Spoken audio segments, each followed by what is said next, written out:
ሰላም ሰላም ሰላም ውድ የአውኔት ቻናል ተከታታዮች እንደምን አላችሁ? ሁላችሁም ባላችሁበት ሰላማችን ይድረስ እያለን ዛሬ ጠቃሚ በሆነ ባንድ ቪዲዮ ተገናኝተናል።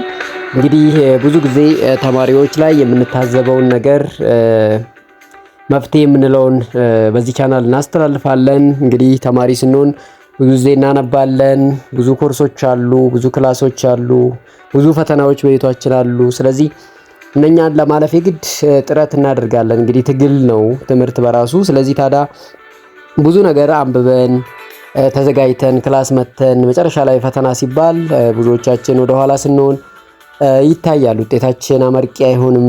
መጨረሻ ላይ ደስ የማይል ውጤት ይዘን እንወጣለን ማለት ነው። ያ ደግሞ ለኛም ሆነ ለቤተሰባችን ነገ ላይ ምናልባት አሳፋሪ ውጤት ሊሆን ይችላል። አሁን ላይ ደግሞ ብዙ ኤግዚት ኤግዛም አለ፣ የተለያዩ የብቃት ማረጋገጫ ፈተናዎች አሉ። በእነኛ ሁላ ውስጥ ምናልባት ሀፍረት እንዳንከናነብ ምን ማድረግ አለብን፣ እንዴት ማንበብ አለብን፣ እንዴት ሲያነበብኑን አስታውሰን ለፈተና መጠቀም አለብን የሚሉትን ትሪኮች እዚህ ላይ ብዙ ጊዜ እለቃለሁ። ስለዚህ ይሄ ደግሞ እኔ ካገኘሁትም ልምድ ጭምር ነው የምሰጣችሁ። ምክንያቱም ያየነውን ወይም እያየን ያለነውን ነገር ነው ተማሪዎች እንዲጠቀሙ ብለን ሼር የምናደርገውና እናንተም ምናልባት ይህን ቪዲዮ እስከ መጨረሻው የምትከታተሉ ከሆነ የሆነ ነገር ታገኙበታላችሁ ማለት ነው።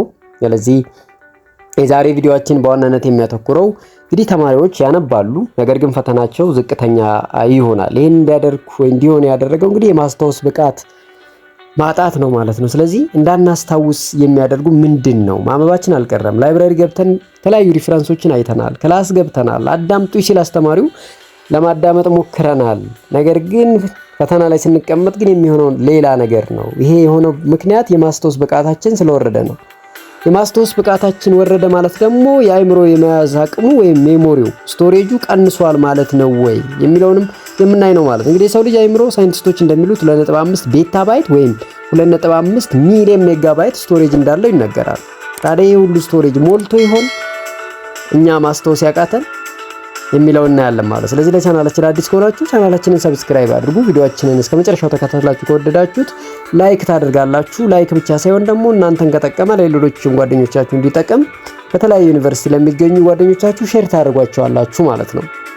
ስለዚህ ይሄንን 2.5 ቤታባይት ወይም 2.5 ሚሊዮን ሜጋባይት የሆነ አእምሮ ስቶሬጅ ተሸክመን ለምንድነው ፈተና ላይ ማስታወስ ያቃተን? ለምንድነው የምንፈልገው ግሬድ የምንፈልገው ውጤት የማናመጣው? ለምን ኤግዚት ኤግዛም አለ ሲባል ይሄን ያህል መንቀጥቀጥ መጣ ወይም ፍራቻው ለምን ይመጣል የሚለውን እናያለን ማለት። ስለዚህ ተማሪዎች ለማስታወስ የሚያግዛቸው ዋና ትሪክ ምንድነው የሚለውን በደንብ እናያለን። እንግዲህ ሁሌም ስናነብ ወይም ስንማር ማድረግ ያለብን ለማስታወስ የሚጠቅመን ነገር የመጀመሪያ የምንለው እንግዲህ በትክክለኛው ሰዓት ትክክለኛውን ኮንሰፕት መመዝገብ ነው።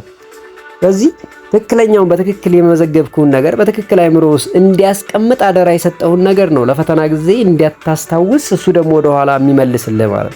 ስለዚህ በትክክል መመዝገብ መቻል አለብህ ነው።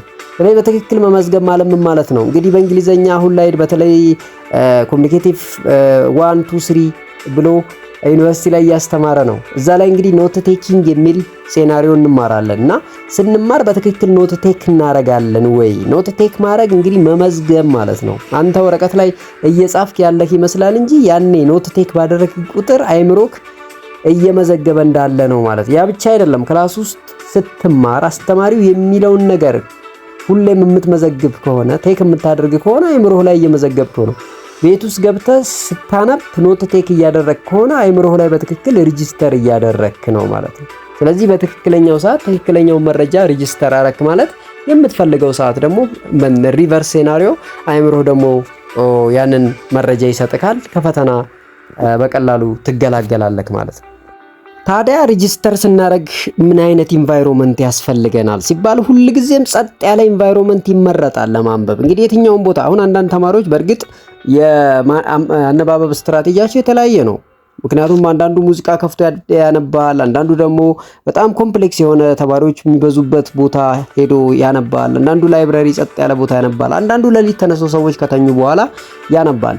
አሁን ብዙ ስትራቴጂዎች ላይ ስታዩ እንግዲህ የሚመረጠው ጸጥ ያለ ኤንቫይሮንመንት ላይ ማንበብ ነው ይባላል፣ ዲስትራክሽንን ለመቀነስ ማለት ነው። ነገር ግን አንተ ያመንክበት አይምሮህ የተቀበለበት ቦታ ትክክለኛውን ከመረጥክለት እሱ ምንም ችግር የለውም። ከሰዎች ስለሚለያይ ምናልባት እኔ ጸጥ ያለ ቦታ ሳነብ ሊሆን ይችላል አንደርስታንድ ማድረገው፣ አንዳንዱ ደግሞ ምንም ሙዚቃ እያዳመጠ ሲያነብ አንደርስታንድ ሊያደርግ ይችላል። እሱ እንደ ተማሪዎች ይለያያል። ነገር ግን ወደድንም ጠላንም አሁን ላይ ደግሞ በጣም ዲስትራክት እያደረገን ያለው ነገር ምንድነው? የሶሻል ሚዲያ ማኔጅመንታችን ነው። ስልካችን ይጮሃል፣ ዲስትራክት ሊያደርገን ይፈልጋል። ቲክቶኩ ያማልለናል፣ ፌስቡኩ እንደዛው ይጎትተናል፣ ዩቲዩቡ እንደዛው። ስለዚህ እነኚህ ዲስትራክት የሚያደርጉን ነገሮች እንደሚረብሹን ካመንን አጥፍተን ልናነብ ያስፈልጋል ማለት። በዛን ጊዜ አእምሮአችን ፍሪሊ ነገሮችን ሬጂስተር ማድረግ ይችላል ማለት። እንግዲህ የሜሞሪ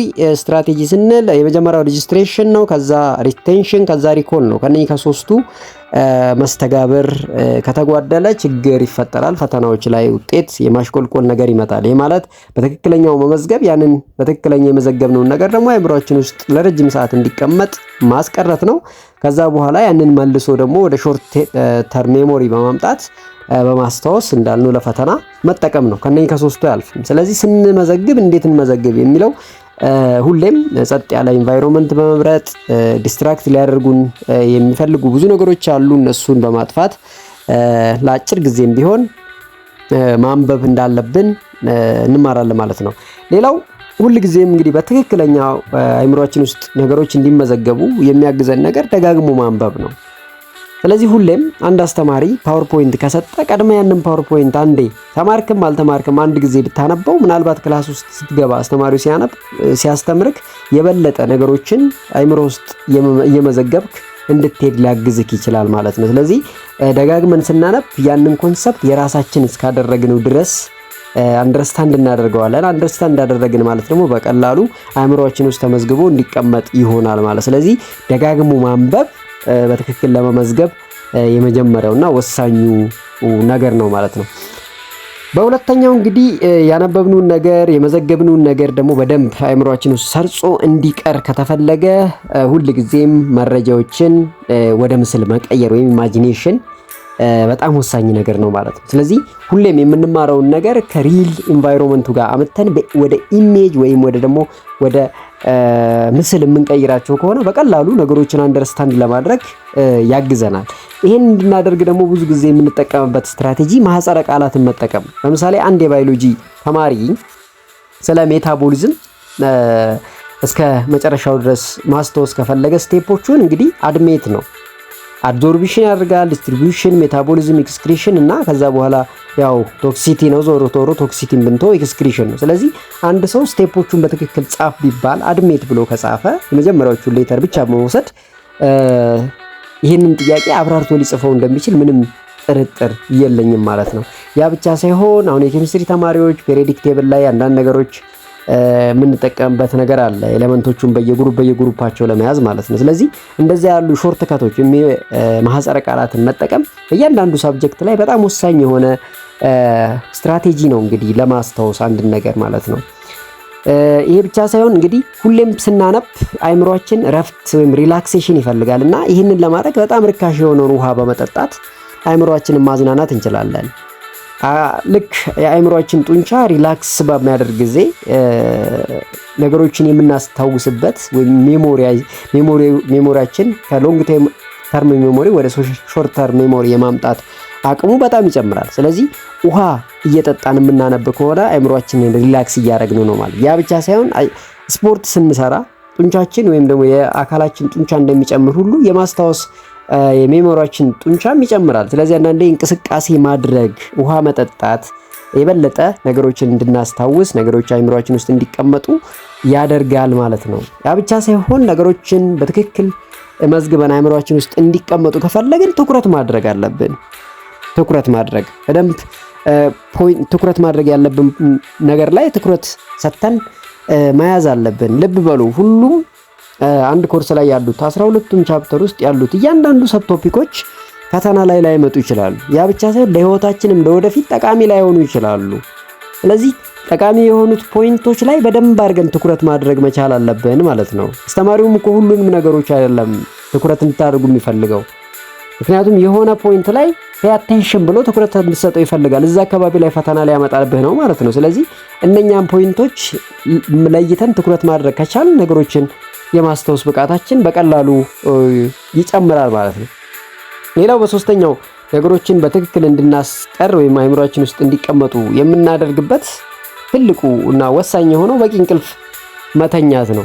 እንግዲህ በቂ እንቅልፍ መተኛት በጣም ወሳኝ የሆነ ነገር ነው። ለዚህም ነው በቂ እንቅልፍ መተኛት አለብህ የሚባለው ማለት ነው። ለምን መሰላችሁ? በቂ እንቅልፍ ስተኙ አእምሮአችን እኛ ስንተኛ አእምሮአችን ስራ እየሰራ ነው ባይዘይ። ይሄ ማለት ኢንፎርሜሽንን ከሾርት ተርም ሜሞሪ ወደ ሎንግ ተርም ሜሞሪ ይልካል። በዛ ሰዓት ሰዎች በሚተኙ ሰዓት ቀን የተማርናቸው አብዛኞቹ ሾርት ተርም ሜሞሪ ላይ ነው የሚቀመጡት። ስለዚህ ለዚህም እኮ ነው ልክ እንደገባችሁ ገብታችሁ በአጭር ሾርት ኖት የሰራችሁትን ቤት ገብታችሁ እያነበባችሁ ያንን ሾርት ኖት እንድታስፋፉት ይፈለጋል። ይሄ ማለት መሰላችሁ? ልክ ቀን ስትማሩ የዋላችሁት አብዛኛው ሾርት ተርም ሜሞሪ ላይ ነው የሚቀመጠው።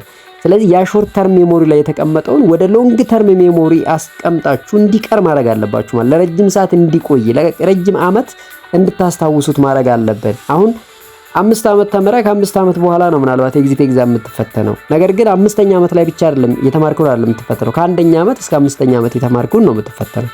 ይሄ ማለት ሎንግ ተርም ሜሞሪ ላይ ምን ያህል አስቀምጠሃል የሚለውን ይፈትንሃል ማለት ነው። ያን እንድታደርግ ደግሞ ሁሌም በቂ እንቅልፍን ብታገኝ ከሆነ ስንተኛ አእምሮአችን ሾርት ተርም ሜሞሪ ላይ ያሉትን ወደ ሎንግ ተርም ሜሞሪ እንዲተላለፉ ያደርግልሃል ማለት ነው። ስለዚህ በቂ እንቅልፍ መተኛት በጣም ወሳኝ እንደሆነ ብዙ ስኮለሮች ያስቀምጣሉ ማለት ነው። ሌላው በደንብ ትውስታ አቅማችንን ለመጨመር የሚያግዘን ሁሌም አእምሮአችንን መፈተን ነው። ሁሌም አእምሮአችንን መፈተን ስንል ሁሌም ታነባለህ፣ ማንበብ የተለያየ ሪፈረንሶችን ታገላብጣለህ አንደርስታንድ ለማድረግ። ይሄ ሁሉ ግን ትክክለኛ መስራቱን የምታረጋግጥበት ራስክን በመፈተን ነው። ሁሌም ፈተናዎችን መስራት፣ ኤክሰርሳይሶችን ማድረግ አእምሮአችንን በደንብ የብቃት ደረጃውን እንድናሻሽል የሚያግዘን ነገር ነው። ሰዎች በተማሩበት ልክ ወይም ደግሞ ባነበቡ ልክ ሳይሆን ፈተና በሰሩት ልክ ነው የማስታወስ ብቃታቸውን ሊጨምሩ የሚችሉት ማለት ነው። ስለዚህ ሁሌም ኤክሰርሳይሶችን ከእያንዳንዱ ዩኒት የወጡትን ኤክሰርሳይስ የምንሰራ ከሆነ ያንን ቻፕተርስ በትክክሉ አእምሮአችን ውስጥ ሎንግ ተርም ሜሞሪያችን ውስጥ እንድናስቀምጥ ያግዙናል እነኛ ጥያቄዎች ማለት። ስለዚህ ሁሌም ጥያቄ መስራት መለማመድ አለባችሁ ማለት ነው። እንደውም ምን የምመክረው ተማሪዎች ብዙ ከማንበብ ይልቅ ብዙ ጥያቄዎችን ብትሰሩ የተሻለ ውጤት እንደምታመጡ እኔ ምንም እዚህ ላይ ጥርጣሬ አይኖረኝም። ምክንያቱም ብዙ ነገሮችን አድርጌ አይቼ ውጤታማ የሆንኩበትን ነገር ነው እዚህ ላይ የምነግራችሁ። ምክንያቱም ተቻራረኩትን ያልቀመስኩትን ነገር እንድትቀምሱ አይደለም የማደርገው። ስለዚህ ሁሌም በየቻፕተሩ ላይ ያሉትን 50-60 ጥያቄዎች የምትሰሩ ከሆነ የዛን ቻፕተር ኮንሰፕት ባጭሩ እነኛ ጥያቄዎች ውስጥ ስለምታገኙት ነገሩን ገደላችሁት ማለት ነው። እንደዚህ ማድረግ አለባችሁ። ሌላው ሁሌም ነገሮችን ወደ ምስል መቀየር መሞከር ያልነው ቅድም ምንድነው ነገሮችን ወደ ሪል ኤንቫይሮንመንቱ ማምጣት አለባችሁ። ምንድነው የሚጠቅማን? ምን አይነት አፕሊኬሽን አለው? የምማረው ትምህርት እኔ ከምኖረው ህይወት ጋር እንዴት ወደ መሬት ሊወርድ ይችላል ይብላችሁ በሲምፕል በሆነ ወይ ልታመጡት ያስፈልጋል ማለት ነው። እንደዛም ማይሆን ከሆነ ሎንግ ተርም ሜሞሪ ላይ ረጅም ሰዓት ተቀምጦ ለአንድ ሴሚስተር እንኳን ለፈተና ሊያግዘን አይችልም አይደለም ከ5 ዓመት በኋላ ለኤግዚት ኤግዛም ሊያግዘን ይቅርና። ስለዚህ ሁሌም ነገሮችን ወደ ምስል በመቀየር ስናነብ ሪላክስ እያደረግን አእምሮአችንን እንዲያስታውስ እንዲዝ ነገሮችን እንዲያስቀር በማድረግና በቂ እንቅልፍ በመተኛት አእምሮአችንን የመያዝ ብቃቱን ልንጨምር እንችላለን። ሁሉንም ግን ደግሞ የሚሰበስብና ማሰሪያ የሚሆነው ሁሌም ፈተና መስራት፣ ጥያቄዎችን መስራት አእምሮአችን የበለጠ ኮንሰፕቱን አንደርስታንድ እንዲያደርግ ያደርጋል ማለት ነው። በመጨረሻ አንድ የምነግራችሁ ትሪክ ወደዳችሁም ጠላችሁም አስተማሪው በራሱ ፈተና ላይ የሚያመጣው የሚያስታውሰውን ነው። ታዲያ ሁል ጊዜ ደግሞ አስተማሪዎች የሚያደርጉት ምንድነው? የሚያስታውሱትን ነው ክላስ ውስጥም የሚነግሩን ማለት ነው። የያዙትን ነው የሚነግሩን ማለት ነው። ስለዚህ ቅድሚያ ፈተና ለማምጣት ቁጭ ሲል ምናልባት የእናንተን አንዳውት እያገላበጠ ፈተና ላይ ያወጣ ይችላል።